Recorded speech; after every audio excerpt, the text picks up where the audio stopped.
Well, good morning, good afternoon, depending on where you're joining us from. I'm so happy to be with you today and to talk to you about H3 cultures. H3 cultures came from looking at the last year and asking myself, what is it my clients need? And what they need in their workplaces is more health, more hope, and ultimately more happiness. And as I thought about that, I looked back over the last 14 months, and 14 months ago, I remember as life started to change, people started putting pressure on each other. You've got to do this. You've got to do that. You should write another book. You guys should perform faster. You guys should get used to working at home. And I did a Facebook Live video about what if we stopped shooting on people and instead we let people feel what they feel and be their best version of themselves. Through that video, I got 2,500 views and hundreds of comments of people saying, thank you so much for acknowledging this is stressful. We're all processing and working at different paces. And because of that experience, I started to ask myself, what is it my clients need right now? What are the organizations I work with looking for? And I thought they need health, they need hope, that there's going to be a better future, and they need happiness, because happiness leads to retention and a positive environment to work in.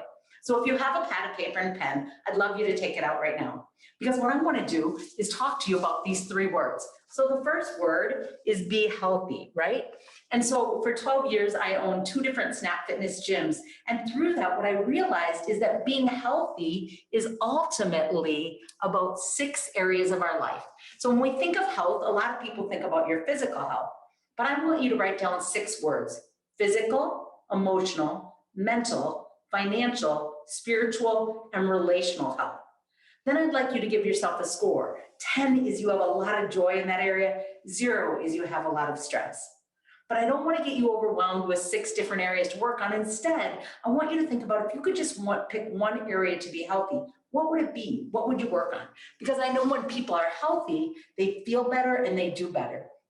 I also use the color green. So when you're writing down your health goals, use green. If you can, go out and get some index cards.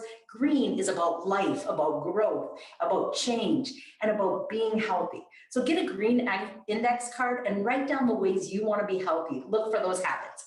The next one that I thought was so important is hopeful. I want people to be hopeful. And yellow is bright. My name is Annie. Some people call me Little Orphan Annie. And if you think of the song, the sun will come out tomorrow, there's hope in that. But what I like people to think about is, what are you hoping for the future? What are you planning on? For 5 years, I've been working very hard to accomplish a goal that only yesterday I found out I qualified to become a certified speaking professional, or as we call it, a CSP. But what are you hoping for? And sometimes when we feel down and we're lacking hope, what I like people to do is look back at where you've come from, make a list. I call it your ladder of success. What have you accomplished? Have you written a book? Have you gotten that promotion? Have you started your own business? So look back, build that ladder of success, and from there, I hope you'll find hope. And yellow is the bright color of the sun will come out tomorrow.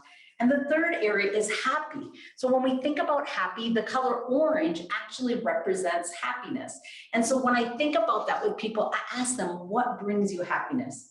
When we are stressed because of all the changing, because of people educating at home, working from home, going back to work, different things in the climate, different things in our culture that are changing, people get overwhelmed. And sometimes that overwhelmness can steal our happiness. And one of my keys to happiness is I get up and I move my body every day.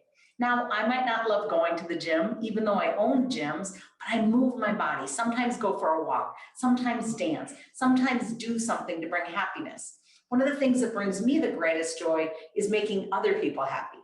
I know they say an apple a day keeps the doctor away, but what I love to do in workplaces is say, how can you in simple ways appreciate the people around you?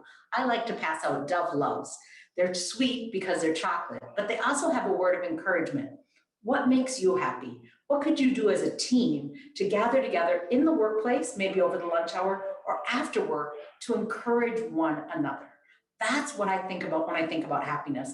How can we not only find our own happiness, which I believe comes from health and hopefulness and ultimately leads to happiness, but beyond that, what can you do to serve other people? Because I think ultimately our true joy comes from when we're doing well, but when we're making other people happy, it brings us great joy.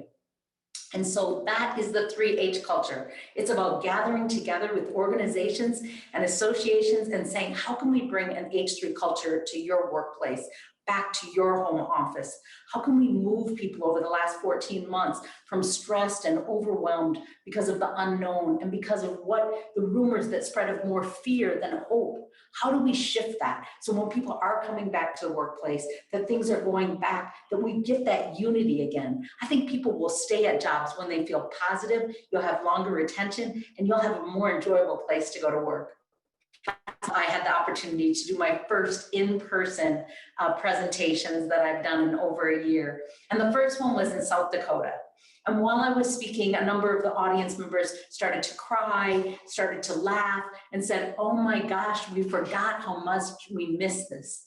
When I got to the end and I was signing books, multiple people said, we wish you could have stayed longer. We didn't want you to leave. We need this filling up. We forgot to think about only the circumstances we're in, but to think about a hopeful future. And then just a week after that, I was speaking in Virginia, and a man came up to me afterwards in tears in his eyes, and he said, you know, I have had such a negative mindset over the last year. I've been looking for everything wrong, but you showed me all the good stuff. And that presentation was Be the Exception. It's about being authentic, and it's about 7 ways of being.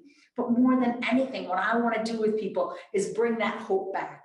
And so I hope that you will think your association could use my H3 cultures, which brings hope, health, hope, and happiness back to the workplace. I'm Annie Meehan, and I love inspiring artisans all over the world. Thanks.